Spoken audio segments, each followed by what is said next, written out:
Hello, welcome to Tales Under the Cat Tree.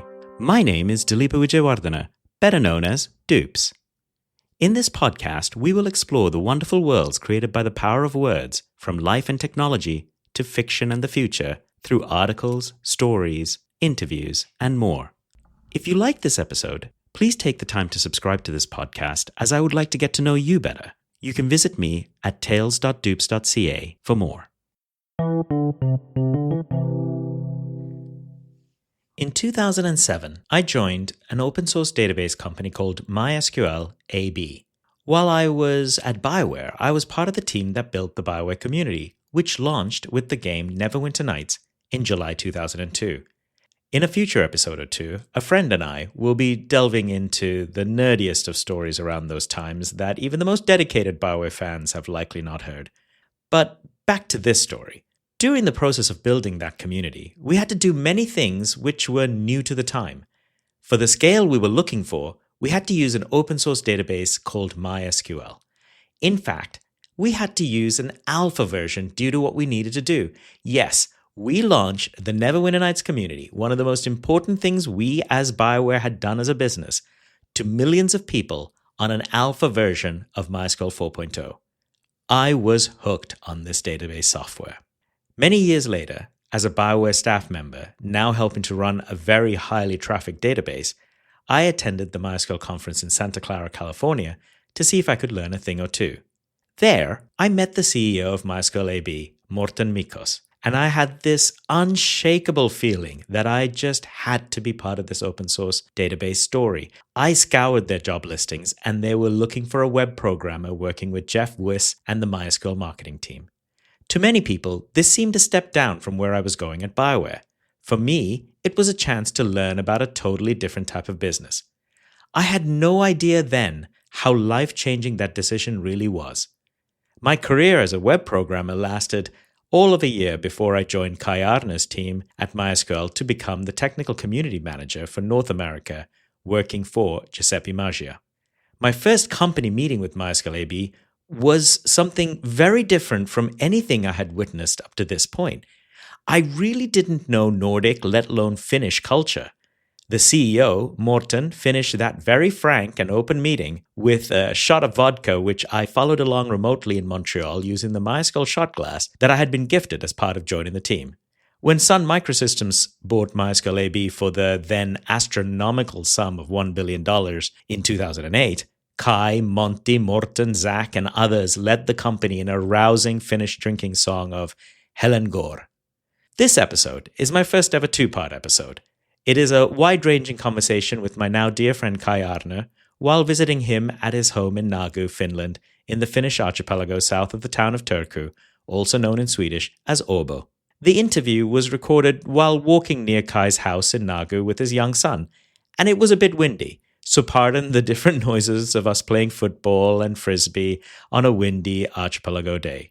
But in true MySQL tradition, let's start with Kai doing Helan Går in his kitchen. En liten fågel satt en gång och sjöng i furuskog. Han hade sjungit dagen lång, men dock ej sjungit nog. Vad sjöng den lilla fågeln då? Jo, Helan går, sjung hopp faderallan lallan lej, och Helan går, sjung hopp faderallan lej. Och den som inte helan tar, han ej heller halvan får. Helan går. Sjung hopp faderallan lej. Kai, so you are my former colleague, my former boss even. We have been partners in building software as well, and we have been friends for a very long time. In fact, you are actually one of the prime reasons why I moved to Finland. Ha! So we're walking down a lovely country road in Nagu, and we're having a conversation. So tell me a little bit about yourself and how we ended up actually meeting, because it all ended up with a database called MySQL. Yeah, so first of all, I have to tell you how I ended up in Nagu, and that's because of genetics. So lots of my ancestors come from here, and I hadn't been in Nagu really more than a couple of times until I was 7 years old when my father's aunt died and we inherited that, and I've been there every summer for the more than 50 years in Nagu, and I think it is sort of the center of the universe in many respects, and that's why you and I ended up here right now. But how did we end up working together? So that's MySQL, or some people pronounce it MySQL, the at that point in time biggest open source database, and actually still in a couple of measures the world's biggest open source database. What is MySQL? Well, why did it change the world? MySQL is a database. If you look at what is needed in IT, the most fundamental thing is the operating system, which is the way to make the computer work at all. But the second most important thing is how you store things. Where do you store your data? Where do you store not just your written documents, but all of your data in a structured form? And that is something that predates any of the open source bases. We've had databases since computers were invented, but applying open source logic to the databases, that's what created MySQL. So it's sort of the second biggest domain of the need of using IT is databases, and MySQL was and still is the key database in that realm. So at the time that I joined MySQL, it was already a very successful company in 2007. And one of the attribution to that is, of course, it was the foundations for something called Google. Mm-hmm. And I believe something called Facebook. Oh, yes. Something called LinkedIn.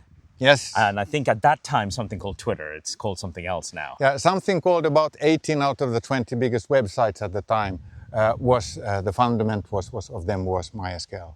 And do you think, as I do, but do you think that all those websites, all those services that we became so enamored with probably wouldn't have happened if they had had to pay for that database from something like Microsoft or Oracle?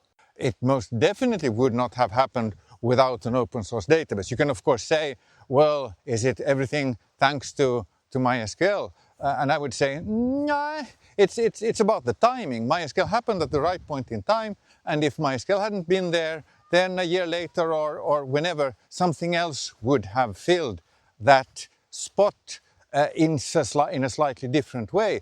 MySQL filled it in its own particular way, which is based on the pragmatism of a database that does the basic things right. Stability, performance, ease of use were the keywords, and other databases have other criteria, but it wouldn't have happened without open source. But I seem to remember, if I recall correctly, and the founders were Monty Vedenius and David Axmar. Yes, they are, Monty and David. The original MySQL, I remember, was actually on shareware. Was that not the case? Well, you're right. So in 1995, it wasn't yet formally open source, and the word open source wasn't really used at that point in time. It was more free software. And the point in time where they decided to go with formal open source and not shareware or some specific license to MySQL was in the year 2000. And then it became GPL version 2. So you're correct. If I remember correctly, you have been friends with Monty and David and more. With Monty since the 70s and with David since the mid-80s. So it's been a fairly long history. Oh, yes. And how has Nagu figured into that history? We have a common friend who has been arranging the so-called midsummers here on Biskopsö in Nagu since 1989. And hence, we come here very, very frequently, all the people around MySQL. Also, the CEO of MySQL AB has been in Nagu since 1966 or something, Morten Mikkos. So actually Nagu is almost central to the history of absolutely. MySQL. Oh yes, and I think there's like, this is not just a figure of speech or a romanticization of it. It is also the culture that you have in the Nordics where there are two concepts that are very conducive to open source. One of them is allemansrätt and the other one is talko. Talko is more a Finnish word, allemansrätt is more a Swedish word. And allemansrätt means the right of all men and women, where you can, in Nagu, if you find a place where you want to go with your kayak, you can go there. There's no need to ask for the permission of the landowner. Yes, it's privately owned, but part of this right of alleman is to land on the island and camp on the island, and that I think has led to the commonality or sort of underlining societal needs as opposed to just selfish needs. The Finnish word of talkko means that you help each other. Today you're building your house, okay, I help you, there's no financial compensation, but there's an implicit expectation that when I build my house, you help me. You played many roles in the MySQL organization as it grew. Oh yes. So what are some of the things that you did? Actually, I started from doing training because that was something that we realized at MySQL that you need people who know it, and some of the users learn by themselves, but not everybody does. The organization at MySQL was, of course, an ad hoc organization where you would start from an organization where people fulfill many roles, like an engineer could sometimes answer support calls and sometimes develop the software. We didn't differentiate in the beginning between those who are support engineers and those who are developers, which is the most basic sort of division of roles in any organization. And of course, over the years, those role divisions became much more specific and normal. So my role there was in the transitioning of an ad hoc organization to a mature one. So I was VP engineering, I was VP services. I said jokingly that, except for the CEO, of course, the only roles I did not have was being in charge of sales or being in charge of finances. So then MySQL was sold to Sun Microsystems in 2008. And it was to an astronomical number of $1 billion at the time. That was astronomical at that point in time. From there, the founders actually started a second open source database called MariaDB. It's actually more the founder, Monty. David has been with us in a certain way also, but it's mostly Monty who realized this is not the end of the journey for creating databases. And actually, the starting point of that was more Oracle buying Sun than Sun buying MySQL. From the point at which MariaDB forks from MySQL, and for those who don't understand open source and how it works, you can take any project and you can fork it and then continue development on it, and that's one of the ways that MariaDB came about. But yes, of course, MariaDB is very different from MySQL these days. It does more things and has many more software pieces to it. But when you're looking at a second database and a second open source database, and also the changing landscape of databases today, how does MariaDB, for example, fit with AI? And let me first protest and say against the comment that MariaDB is very different from MySQL. Of course, it is not MySQL. It's like half of its age, like the last 15 years, it has been something different than MySQL. And if you think about development in 15 years, lots of things happen. So in that sense, you're correct. You're completely correct that it's a different database. But in another way, it is super similar to MySQL. So super similar means that you can take an old version of MySQL and upgrade it to MariaDB with nearly no effort. And for those listeners who don't know what upgrades of databases are, I can tell you it's one of the most painful things you can do in IT. And that is not the case between MariaDB and MySQL. One of the other ways to profile MariaDB these days is to say that MariaDB is the future of MySQL. And that is because the love needed to sustain an open source project doesn't really seem to be there any longer. There's a couple of generations of people who originally developed MySQL, and those are long since gone, and they are frequently with MariaDB. But the following generation after that also now these days are no longer with MySQL.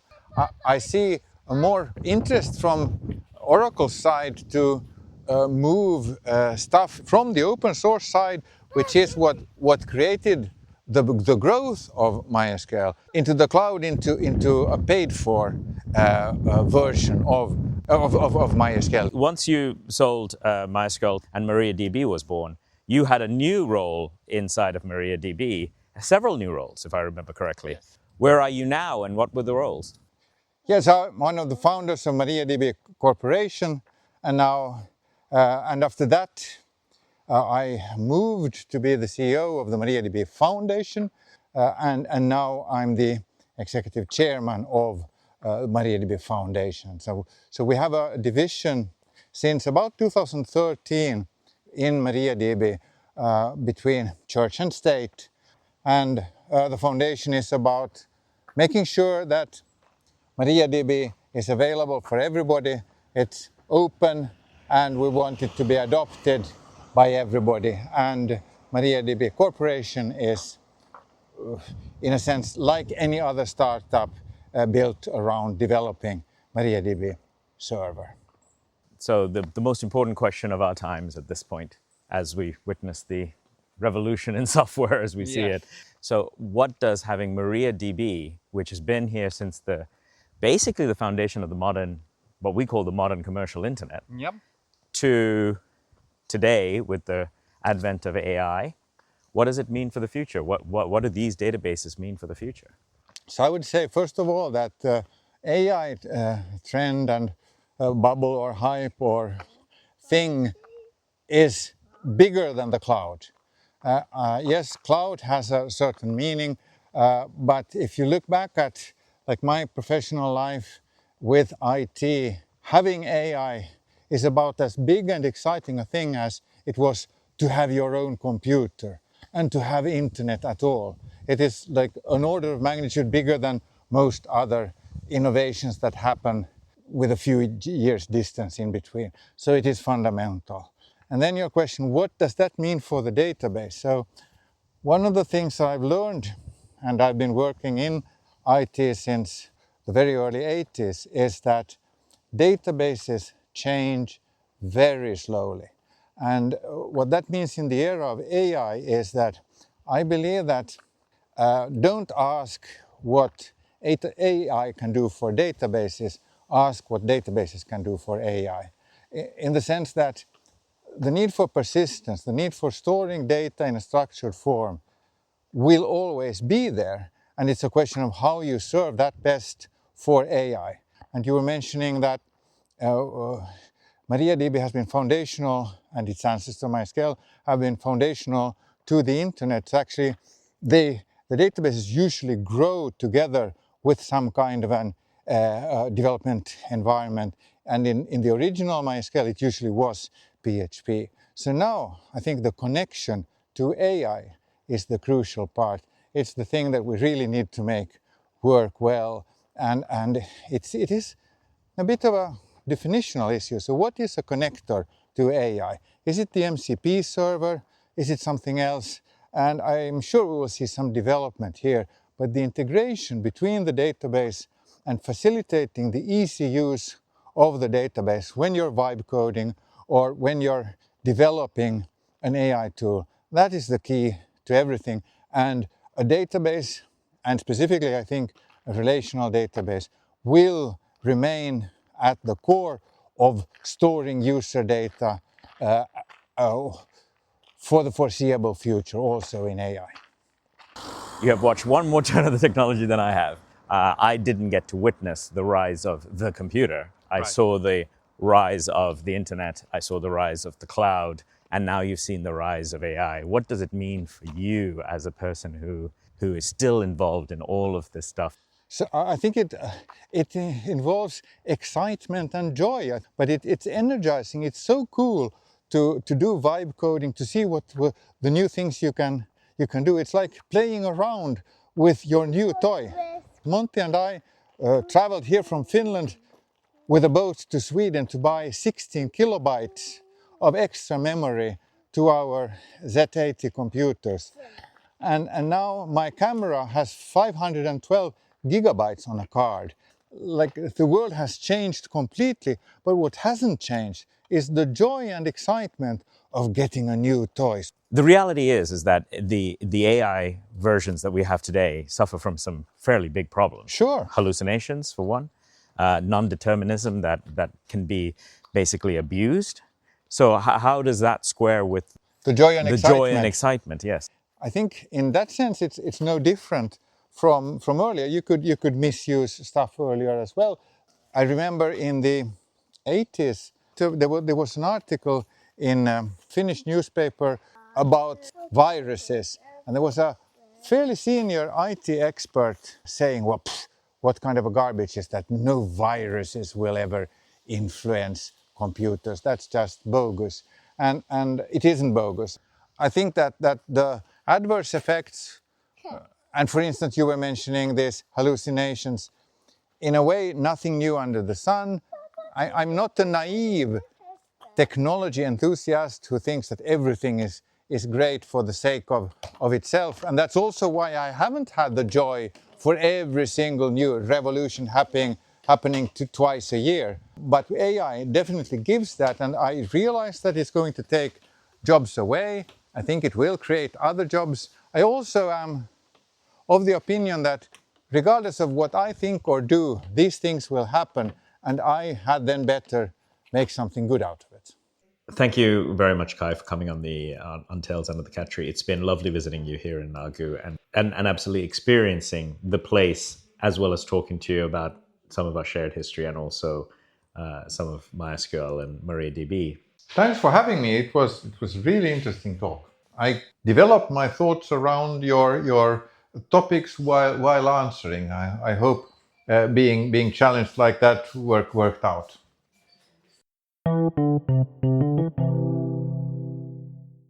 As I said at the top of this episode, there is a part 2 to this conversation that moves away from MySQL and MariaDB to where we recorded the conversation, the Finnish archipelago, and the Swedish minority in Finland.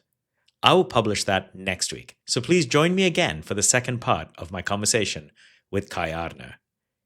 If you believe that this podcast or the writing I feature deserves to be seen by others, please do share. It would mean a lot to me and to the many friends who help me, listen to me, and will come on the show in the future. Please support our efforts by subscribing.